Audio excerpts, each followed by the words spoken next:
Welcome back.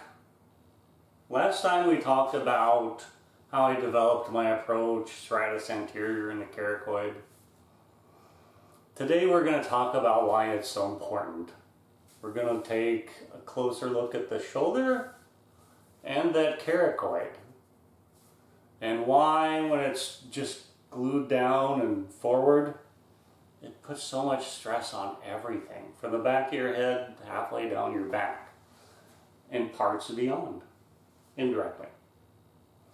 I made a list, about a dozen muscles there, from your shoulder, your deltoids, all the way back, around into your back of your head even. I'm not going to focus a whole lot on those, just to say that those muscles are there, you can kind of tell that. What's the big secret, I think, is coracoid.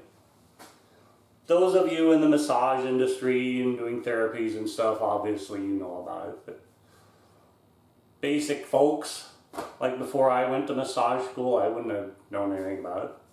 But there's a bony spur right up in here that is actually attached to your scapula.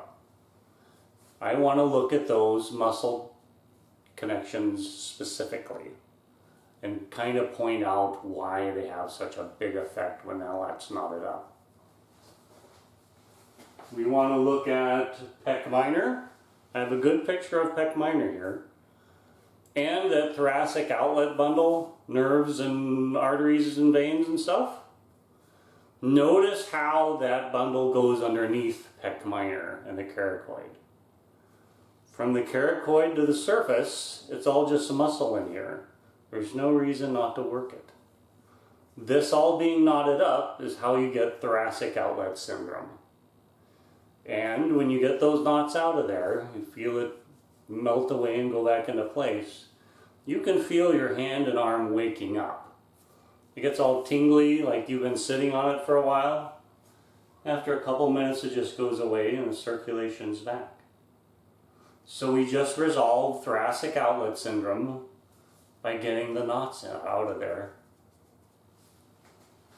Pec minor, corobrachialis. I think I have a decent picture of that.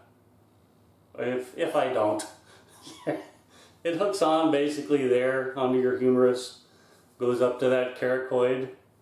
When it's all knotted up, it shortens that muscle basically. And now your humerus rides too high in that glenohumeral joint, right, where it attaches to your scapula. And now you get shoulder impingement things. It'll pinch right there. Ah. You get it unknotted out of there, it all just boom, falls apart and is just instantaneously gone.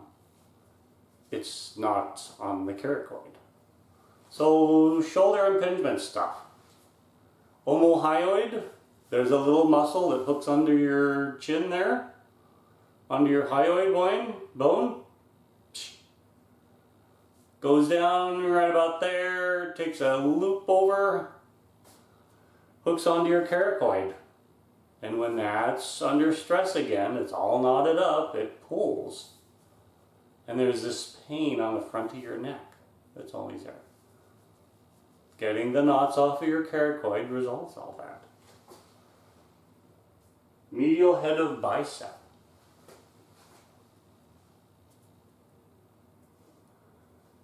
So the medial head goes to this coracoid. The lateral head goes kind of to the top of your shoulder there. But once again, on that coracoid, it gets all knotted up and it shortens that medial head. The other end of that hooks onto your radius. And when it's under stress, it puts a little twist between your radius and your ulna. And now tennis or golfer's elbow, carpal tunnel stuff, it's on your coracoid. When you get that knot resolved out of there, it's fun because you can often see, and the client can of course feel, that head just slip back into place. And then everything in the arm just turns to mush. Relaxes and it's super awesome. Also, those nerve impingements. If this is all clenched up, knotted, there's a nerve impingement that happens and your carpal area can't relax. I'm going to put it like that. You think you're relaxed and just standing there, but it's still just under stress because it's pinched.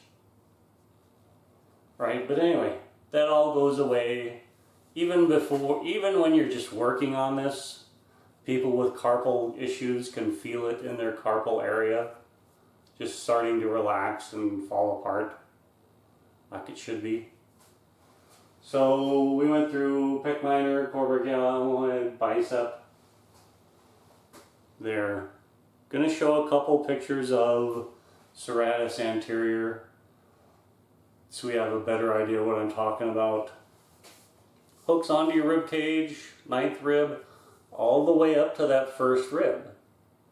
Those of you with pain in the base of your neck back here, it's serratus anterior.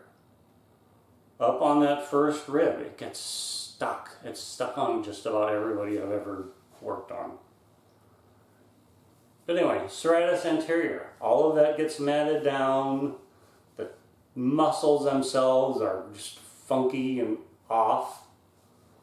And getting that freed up puts your shoulders back where they should be and takes the stress off of all of those attached muscles. Most of what we do is just work on those attached muscles. And, you know, they're what hurts. But they don't need worked so much. Once you get the shoulder back, all that tension comes off. And things are just better. I'm going to make a separate video for migraines.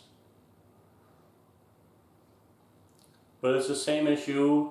Migraines start from the shoulder. Little more in-depth explanation specifically for migraines though. I think that's all I wanted to cover today. Thanks for tuning in. We'll see you next time. We'll talk about migraines. Thanks.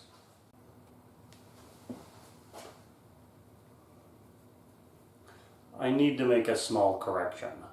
Omohyoid doesn't hook directly to the coracoid like I thought it did.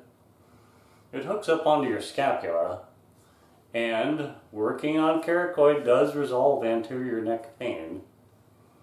Just not like I thought it did. It must be indirect or something. But anyway, live and learn. Thanks for your time.